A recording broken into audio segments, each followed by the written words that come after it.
بسم اللہ الرحمن الرحیم۔ شاہد وسیم آج آپ کے سامنے ایک نیو ایویشن سٹوری کے ساتھ حاضر ہے۔ آج میں آپ کے ساتھ اپنی ایک پرسنل سٹوری شیئر کرنا چاہتا ہوں۔ میں نے as airport manager Skardu airport کے اوپر مور دین اے ایئر کام کیا، اور جب میں وہاں سے ریلیو ہوا، جب میری وہاں سے ٹرانسفر بیک ٹو اسلام آباد ہوئی، تو جس دن میں نے آنا تھا اس دن میں یہ واقعات پیش آئے تھے۔ بڑے انٹرسٹنگ واقعات تھے، میں آپ کے ساتھ شیئر کرنا چاہتا ہوں۔ میرے ایک کورس میٹ تھے اطہر شمس، وہ میرے ریلیور تھے۔ جب وہ آ گئے اسکردو میں تو ہم دونوں دوپہر میں ہینڈنگ ٹیکنگ اوور کرتے رہے، کاغذات وغیرہ سائن کیے۔ شام ہو گئی اور ہم اپنی ریزیڈنس میں اپنے کمرے میں آ گئے۔ سردیوں کے دن تھے، بڑی زبردست ٹھنڈ تھی، اور اسکردو کے جو ہے وہ جو ٹریڈیشنل ان کی رہنے کی جگہ ہیں، اس کی مٹی کی دیواریں ہوتی ہیں موٹی موٹی، تاکہ اندر جو ہیٹنگ ہم ارینجمنٹ کی ہوئی ہے وہ ہیٹنگ اندر ہی رہے اور باہر نہ چلی جائے۔ تو وہاں سیمنٹ سے زیادہ مٹی کی موٹی دیواریں جو ہیں وہ بڑے کام کی ہوتی ہیں۔ تو ہم اندر گرم کمرے میں بیٹھے ہوئے تھے اور آپس میں گپ شپ کرتے، کیونکہ وہ میرے کورس میٹ بھی تھے۔ بڑا مزہ آیا، بہت زبردست گپ شپ ہو رہی تھی۔ تو ہمارے ایک سٹاف تھے، ان کا نام تھا عیسیٰ خان، وہ گلگت کے رہنے والے تھے، اور ان کی خصوصیت یہ تھی کہ وہ ہر وقت مسکراتے رہتے تھے۔ دروازے پہ نوک ہوا تو وہ کمرے میں اندر آئے۔ انہوں نے ہمارا رات کا کھانا لے کے کمرے میں آنا تھا، تو میں نے دیکھا کہ وہ بہت مسکرا رہے ہیں۔ تو مسکراتے تو وہ تھے، لیکن آج کچھ ذرا زیادہ ہی مسکرا رہے تھے۔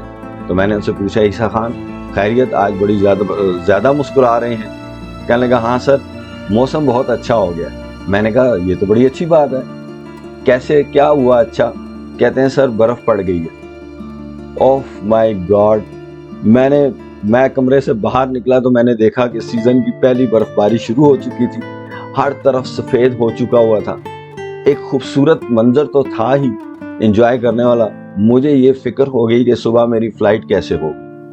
تو صبح کی فلائٹ کینسل ہو گئی سنو فال کی وجہ سے۔ ہم نے انفارمیشن جو ہے نو ٹائم کی صورت میں فلیش کر دی کہ اسکردو رن وے بلاکڈ ڈیو سنو فال، تو اگلی فلائٹ میری کینسل ہوگی۔ اب ہمارے پاس رن وے پہ سے برف ہٹانے کا ایکوپمنٹ موجود ہوتا ہے، جس کو ہم باب کیٹ کہتے ہیں۔ وہ مشین ہے، اس کے اندر بیٹھ کے آپ رن وے کے اوپر چلاتے ہیں اور وہ سنو جو ہے اس کو ہٹاتا رہتا ہے۔ پھر ٹریکٹر بھی ہوتے ہیں اور مشینری بھی ہوتی ہے۔ تو میں نے ساری مشینری لگا کے ہم نے صبح سے کام شروع کیا اور برف ہٹانا شروع کی۔ میں خود بھی شوق سے اس مشین کے اندر بیٹھا، باب کیٹ میں ڈرائیو کرتا رہا، اور رن وے پہ سے برف ہٹا کے ہم نے اس کو صاف کرنا شروع کیا۔ کافی لمبا رن وے ہے اسکردو کا۔ تو الحمدللہ کوئی تقریباً 4 بجے تک ہم اس طرح اس کو رن وے کو کلیئر کرنے میں کامیاب ہو گئے کہ اس پہ لینڈنگ ہو سکتی تھی۔ ہم نے پی آئی اے کو بتا دیا کہ جناب رن وے از اویلیبل فار لینڈنگ۔ رات میں دوبارہ برف باری ہو گئی اور رن وے اگین بلاک ہو گیا۔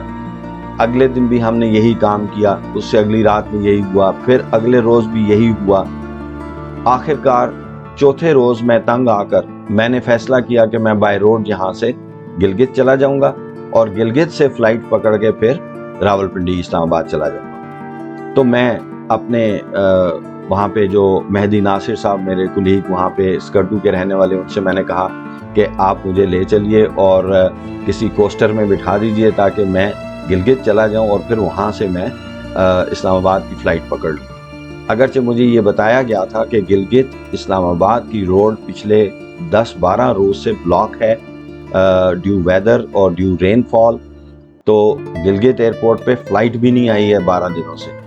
تو اگر آئے گی تو اس کے اندر کیا رش کے حالات ہوں گے یہ آپ سمجھ سکتے ہیں، گلگت جانے والے خاص طور پر سمجھ سکتے ہوں گے۔ بہرحال میں کوسٹر کے اڈے پہ پہنچ گیا اور انہوں نے مجھے اگلی سیٹ پہ بٹھایا، اور میں نے ان سے کہا کہ ڈرائیور سے آپ اپنی زبان میں کہیے کہ آہستہ ڈرائیو کرے کیونکہ مجھے ڈر لگتا ہے۔ انہوں نے اپنی زبان میں ڈرائیور کو یہ بات سمجھائی، تو میں نے مڑ کے دیکھا تو کوسٹر کے اندر کے بیٹھے ہوئے لوگ ہنس رہے تھے۔ تو ڈرائیور نے مجھے جو ہے میری طرف متوجہ ہو کے مجھے کہا کہ سر آپ فکر نہ کریں، یہ میدان ہے، میدان کوئی مسئلہ نہیں ہے، میں آرام سے بالکل فرسٹ کلاس ڈرائیونگ کروں گا۔ تو بعد میں مجھے یہ علم ہوا کہ اس نے واقعی اس پہاڑی علاقے کے سفر کو میدان سمجھ کے ہی طے کیا، اور ایسی رفتار میں طے کیا کہ میں بس آرام سے پھر بیٹھ ہی گیا. میں نے کہا اللہ ہی حافظ. بہرحال ہم وہاں سے چلے. راستے میں لینڈ سلائیڈنگ ہوئی اور جو کہ ہماری گاڑی کے پچھلے حصے پہ گری. چونکہ سلو رین جب ہو رہی ہوتی ہے اور کئی دن ہوتی رہتی ہے تو لینڈ سلائڈز کا فنومینا ان علاقوں کے اندر بہت زیادہ ہو جاتا ہے. قصہ مختصر، میں گلگت پہنچ گیا اور گلگت ایئرپورٹ پہ اپنے ایئرپورٹ مینیجر کے کمرے میں جا کے ڈیرے ڈال دیے کہ جناب اب ہم نے اسلام آباد جانا ہے، اور فلائٹ کا انتظار شروع ہو گیا. اگلے روز فلائٹ نہیں آئی تو میں نے ایک اور کوشش شروع کی. وہاں پہ ایک ہیلی کاپٹر آیا کرتا تھا آغا خان فاؤنڈیشن کا، تو میں نے کسی سے راولپنڈی اسلام آباد میں رابطہ کیا. انہوں نے میرے لیے ایک اس میں سیٹ بک کر لی کہ ہم اگلے روز آئیں گے تو ہم آپ کو وہاں سے لے لیں، لیکن it is all subject to weather. اگلا دن ہوا تو مجھے معلوم ہوا کہ PIA کی فلائٹ جو ہے وہ آ رہی ہے، اسلام آباد سے روانہ ہو چکی ہے اور گلگت ایئرپورٹ کے اوپر لینڈ کرے گی، اور ویدر بھی آلموسٹ کلیئر ہی ہے. میں نے جب گلگت ایئرپورٹ کے اوپر پہنچا اور میں نے دیکھا کہ وہاں کس طرح کا رش اکٹھا ہوا تھا. وہ فلائٹ 12-13 دنوں کے بعد آ رہی تھی، بہت ہی زیادہ رش تھا. میں اس کے لیے اب وہاں پہ PIA کے ساتھ بات کی. انہوں نے کہا سر آپ حالات دیکھ لیں، بہرحال آپ ادھر سائڈ پہ کمرے میں بیٹھ جائیں تو ہم دیکھتے ہیں کیا ہو سکتا ہے. مجھے چین نہ آیا، میں کنٹرول ٹاور میں چلا گیا. میں نے وہاں پہ بیٹھ کے وائرلیس پہ اسلام آباد ایئرپورٹ سے بات کی اور ان سے میں نے کہا کہ آپ پائلٹ کو کنوے کریں ٹیک آف کے وقت کہ گلگت میں ہمارے کنٹرولر ہیں، شاہد وسیم ان کا نام ہے، آپ نے ان کو وہاں واپسی میں ان کو ضرور ساتھ لے کے آنا. تو اسلام آباد ایئرپورٹ پہ میرے اسٹوڈنٹس بیٹھے ہوئے تھے، انہوں نے ان کو یہ میسج کر دیا. جب وہ جہاز اگلی یونٹ کا آیا تو انہوں نے بھی ان کو یہی کہا. فائنلی جہاز گلگت ایئرپورٹ پہ آ گیا. میں کنٹرول ٹاور میں بیٹھا ہوا تھا. کنٹرول ٹاور میں بیٹھے ہوئے میں نے جہاز لینڈنگ کے بعد میں نے اس کو کہا پاکستان 606 چینج اوور فریکوینسی 1218. یہ گراؤنڈ فریکوینسی تھی. وہ گراؤنڈ فریکوینسی پہ آیا اور اس نے کہا گلگت پاکستان 606. تو میں نے کہا سر آئی ہیو اے ریکویسٹ. میں نے اتنا ہی صرف کہا تو اس نے مجھے آگے چھٹتا ہی مجھے کہا وائرلیس کے اوپر آپ شاہد وسیم صاحب ہیں اور مجھے آپ کو واپس لے کے جانا ہے. تو میں ہنس پڑا. تو مجھے کہنے لگا کہ مجھے سارے پاکستان نے کہا ہے کہ آج آپ کو لے کے آنا ہے تو آپ کو لے کے چلیں گے، تو آپ VIP لاؤنج کے اندر آ جائیں. آپ نے باہر نہیں جانا ورنہ آپ کو ٹکٹ بھی نہیں ملے گا اور آپ ادھر بھی نہیں آ سکیں گے. مجھے وہ لاؤنج کے اندر لے گئے ایز اے اسپیشل کیس، تو پلیز ڈونٹ مائنڈ اٹ. تو میں ادھر چلا گیا اور بعد میں پائلٹ کے ساتھ جہاز میں آ کے بیٹھ گیا. ابھی جہاز کی صفائی ہو رہی تھی اور مجھے لا کے انہوں نے اندر بٹھا دیا کہ آپ چپ کر کے ادھر بیٹھ جائیں اور آپ نے کسی سے بات نہیں کرنی. میں وہاں بیٹھ گیا.